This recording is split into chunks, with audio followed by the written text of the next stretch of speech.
that we are sharing with you is of great importance to the entire country, particularly our learners, their parents, our teachers, and all the citizens of the Philippines.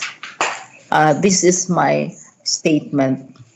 This morning, we received a memorandum from the Office of the President that the President has already made the decision in respect to the recommendation that I submitted to him last August 6.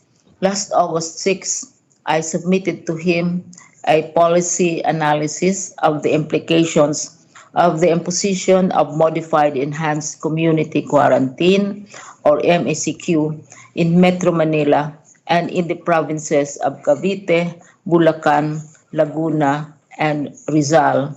The combined learner population of these two regions are very significant in terms of the entirety of our learner population. Napakalaking grupong learners ito.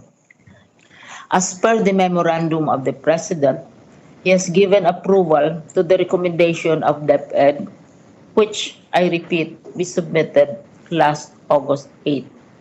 Thus, we will now implement such a decision to defer school opening to October 5, pursuant to Republic Act number 11480.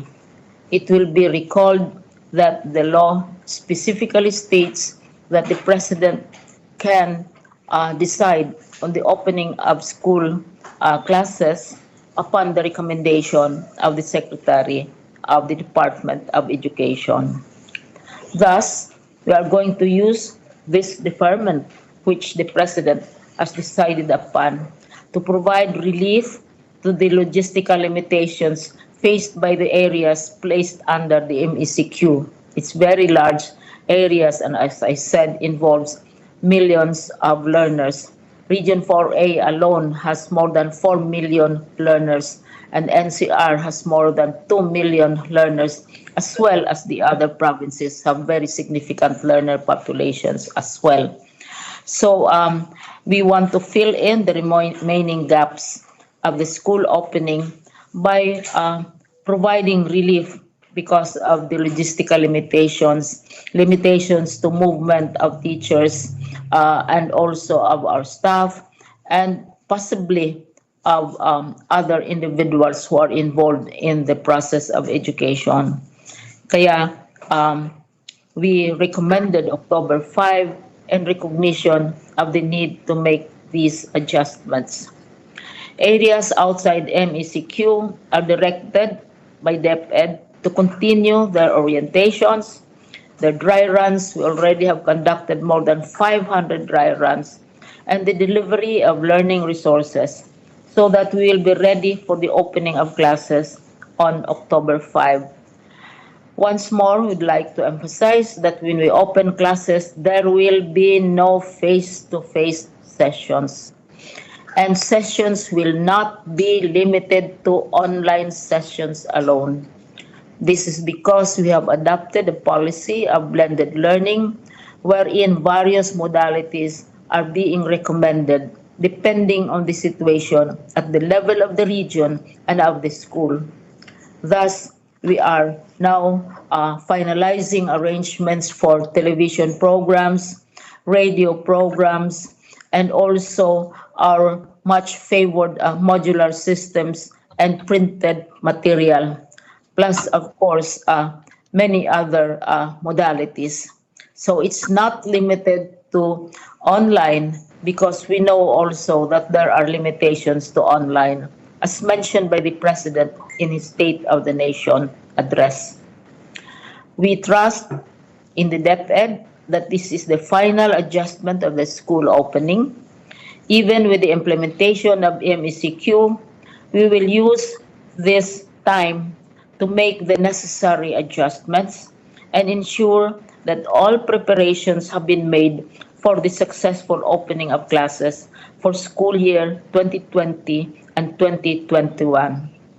We would like to express our gratitude for the constant and ready support of no less than the President himself, to the cost of education, of the offices under the office of the President, particularly the Executive Secretary, of the support of the Senate, the chairs of the various committees involving education, including also our own Senator Bongo, who has supported us all the way. So we hope, as I said, that this will be the final adjustment for the school opening, and we look forward to a much better, much more prepared opening of classes. There will be, of course, there are also implications, but we are confident that we can overcome this with the constant, as I said, never-ending and general support of the President, including as well the Secretary of Finance and the Secretary of Budget and Management, as well as all of those, the international community, civil society organizations, experts in education, who have contributed to the formulation of our learning continuity program and have given much precious and useful advice to us so that education can continue, COVID or no COVID, tragedy or no tragedy, disaster or no disaster. The children are asking to go back to school, and we will listen to them. Thank you very much.